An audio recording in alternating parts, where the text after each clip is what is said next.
কি অবস্থা সবার? বাহ, সবাইকে দিয়ে বেশ খুশি খুশি লাগতেছে না? এত খুশি কেন? কি হয়েছে? ও আচ্ছা, যাক, একজনের একটা কিছু পাওয়া গেছে, তার বিয়ে হয়েছে। যাই হোক, এই যে আমরা সকালবেলা যখন ঘুম থেকে উঠি, যদিও সকালে ঘুম থেকে ওঠার অভ্যাস এখন খুব অল্প মানুষের, তারপরেও যারা সকালে ঘুম থেকে উঠে আমরা দেখি পাখিরা গান গাইছে, তাই না? পাখিরা সকাল সকাল কেন গান গায়? খুশিতে, কারণ ওদের তোর অফিসে যাওয়া লাগে না। তো এই যে আমরা বাংলা ভাষায় কথা বলি, তাই না?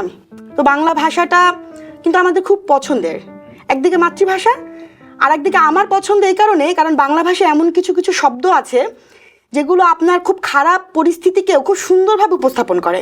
যেমন ধরেন চাকরি প্রত্যাশী, খাস বাংলায় বেকার।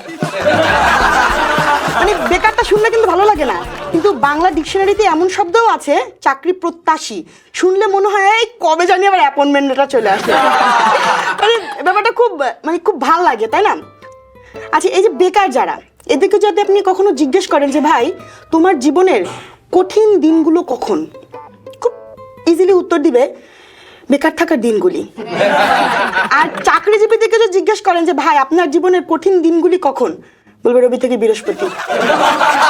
ভাই এদের লাইফে শুক্র শনি নিয়ে কোনো কমপ্লেন নাই, মানে কোনো কমপ্লেনই নাই, সব কমপ্লেন রবি থেকে বৃহস্পতি। তার মানে বোঝাই যাচ্ছে যে বেকার এবং চাকরিজীবীদের মধ্যে কিন্তু কোনো মিল নাই আসলে। এই বেকারদেরকে যদি আপনি জিজ্ঞেস করেন যে ভাই তোমার জীবনের আনন্দের দিন কখন, সুন্দর করে উত্তর দিবে যেদিন চাকরি পাবো। আর আপনি সেম প্রশ্ন চাকরিজীবীদেরকে করেন যে ভাই আপনার জীবনের সব থেকে আনন্দের দিন কখন, যেদিন বেতন পাবো। মানে ওরা কিন্তু একদমই অপোজিট, কোনো মিল নাই, কিন্তু একটা মিল কিন্তু আছে। হ্যাঁ, একটা মিল আছে, অবশ্যই আছে, সেটা হলো মাসের 25 তারিখের পর বেকারের পকেট এমনিই ফাঁকা, চাকরিজীবীর পকেটও ফাঁকা।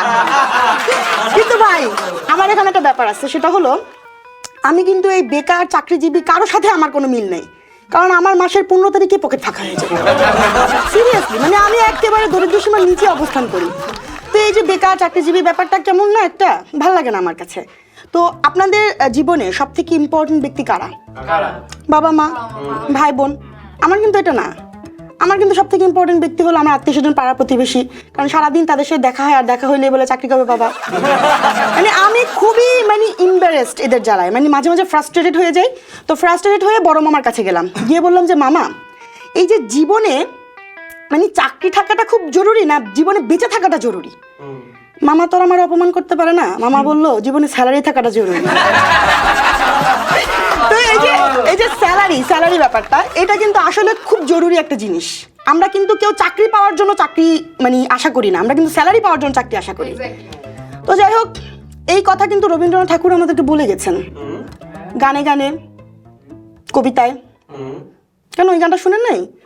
ক্ষণিক আলোতে আখির পলকে তোমায় জবে পাই দেখিতে। তো জবে তো আমি স্যালারি ছাড়া কিছুই দেখি না, অনেকে আবার একটু স্ট্রেসও দেখে, বাট আমার স্যালারিটা হইলেই মোটামুটি হবে, এরকম ব্যাপার। তো আমি যেরকম খাই দাই ঘুমাই, আমার ভাই সেও ওই রকম সারাদিন খায় আর ঘুমায়। তো আমার বাপের আবার এটা সহ্য হয় নাই, সেদিন ঘুমাইতেছে, গায়ের মধ্যে গিয়ে 1 বালতি পানি ঢেলে দিছে। তো আমার ভাই উঠে গেছে রেগে মেগে একাকার, বাপরে তো রাগ প্রকাশ করা যায় না। আব্বুকে বললো আব্বু তুমি আমার গায়ে পানি কেন ঢাললা? আব্বু বললো আমার ঘরে এসব চলবে না, চাকরি বাকরি করতে হবে। এবার আমার ভাই ধৈর্য নিয়ে বলল চাকরি করে কি হবে? আমার আব্বু খুব সুন্দর করে ধৈর্য নিয়ে বলল চাকরি করে টাকা কামাই করবা। আমার ভাই এবার একটু ঠান্ডা হয়ে বলল টাকা কামাই করে কি করব? এবার আমার বাপ পুরো ঠান্ডা হয়ে বললো টাকা কামাই করে বাবা শান্তিতে ঘুমাবা। এই কথা শুনে আমার ভাই বলল এতক্ষণ আমি কি করতেছি? কিন্তু ভাই আমার ভাইয়ের এই ল্যাংড়া লুলা মার্কা অজুহাতগুলো কিন্তু ধোপের টেকে নাই। লাস্ট পর্যন্ত তার চাকরি করতে হচ্ছে এবং সে কিন্তু এখন ভালোভাবেই চাকরি করছে। তো একদিন দেখে যে অফিস টাইমে সে বাসায় ঘুরঘুর করতেছে। তো আমি তাকে ডেকে বললাম যে এই অফিস টাইম তুই বাসায় ঘুরঘুর করস কেন? ও ও মাকে উঠে বলে তুই তোমার বড় বোন। তো এটা কোনো ব্যাপার না। তারপর আমি আবার বললাম যে আমি বড় বোন সেটা পরের বিষয়, আমি তো জব করি না, যে আমার রেসপন্সিবিলিটি আছে। তোর রেসপন্সিবিলিটি আছে, তুই জব না করে এখানে এসে অফিস টাইমে কি করতেছস? আপু অফিসে গেছিলাম সকালবেলা, যাওয়ার পর বসের সাথে দেখা, বস বললো হ্যাভ এ গুড ডে।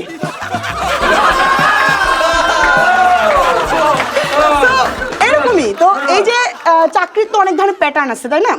বেসরকারি অফিস, সরকারি অফিস। বেসরকারি অফিসগুলোতে অফিস টাইমগুলো কীরকম? সকাল 9টা থেকে শুরু হয়, তারপরে কর্মকর্তা কর্মচারীদের যতক্ষণ পর্যন্ত দম থাকে। আর সরকারি এই যে চাকরিগুলো, এদের অফিস টাইম কখন? লাঞ্চের পরে। হ্যাঁ, তো এই লাঞ্চ টাইমটা যদি আপনি কোনোভাবে একটু বের করতে পারেন তাহলে মোটামুটি আপনি সেখানে গিয়ে সাইন করতে পারবেন। তো এরকম দুইটা বসের মধ্যে কথা হচ্ছে।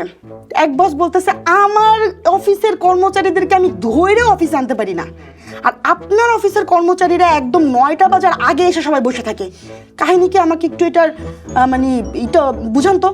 তো বলতেছে ভাই শোনেন, আমার অফিসে যতজন কর্মচারী তার থেকে চেয়ার একটা কম, যে লেটে আসে সে সারাদিন দাঁড়ায় থাকে। তো এটা একটা মানে টেকনিক, কিন্তু এটা কিন্তু আমার মনে হয় যে আজকে পরে যারা শুনবে তারা এই টেকনিকটা অ্যাপ্লাই করতে পারে। এদিকে আমার দুলাভাই আমার আপা দুজনই কিন্তু জব করে। খুব ভালো কথা, দুলাভাই করে সরকারি অফিসে জব, আপা করে বেসরকারি অফিসে জব। তারপরেও প্রত্যেক দিন আমার দুলাভাই দেরি করে বাসায় আসে। আপার কমপ্লেনের শেষ নেই। তো আমার সাথে দেখা, আমি দুলাভাইকে বলছি দুলাভাই আপনি যে প্রত্যেকদিন একটা কাম হরেন, প্রত্যেক দিন দেরি হয়ে যান কেন? সরকারি অফিসে কাজ করেন, আপনার 5টায় ছুটি, আপনি 3টায় চলে আসবেন। দুলাভাই আমার কয় আসলে তোর আফার লাগে মোর একটা ইয়া হয়েছে, মানে কি বলা হয়, একটা শর্ত হয়েছে, একটা চুক্তি হয়েছে। চুক্তিটা হইলে অফিস গুনতে যে আগে আইবে হে থালা বাসন দিয়ে ডুইবে। বুঝতেই পারো যে মানে বুঝতেই পারতেছেন আমার আপা আর দুলাভাইয়ের মধ্যে খুব ভালো একটা সম্পর্ক, খুব ভালো, মানে তাদের মানে পারিবারিক সম্পর্ক খুব সুন্দর। তো এদিকে এক জায়গায় বেড়াতে গেছি, যাওয়ার পরে ইউনিভার্সিটির এক বড় ভাইয়ের দেখা। তো ভাইকে দেখে অনেক দিনের পরিচয়, গিয়ে বললাম ভাইয়া কি অবস্থা, এখন কি করছেন? তো ভাই বললো এই পলিটিক্স করছি। আমি বললাম পলিটিক্স, আপনি না কোন অফিসে জয়েন করছিলেন? হ্যাঁ অফিস পলিটিক্স।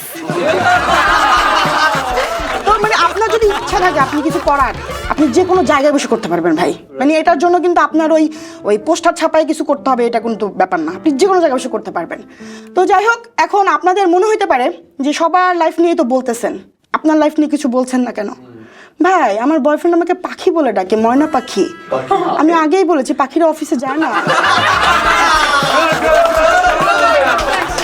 তো আজকে এখানেই শেষ করছি, আবার দেখা হবে ইগলস কমেডিতে, আর অবভিয়াসলি আপনাদের সাথে।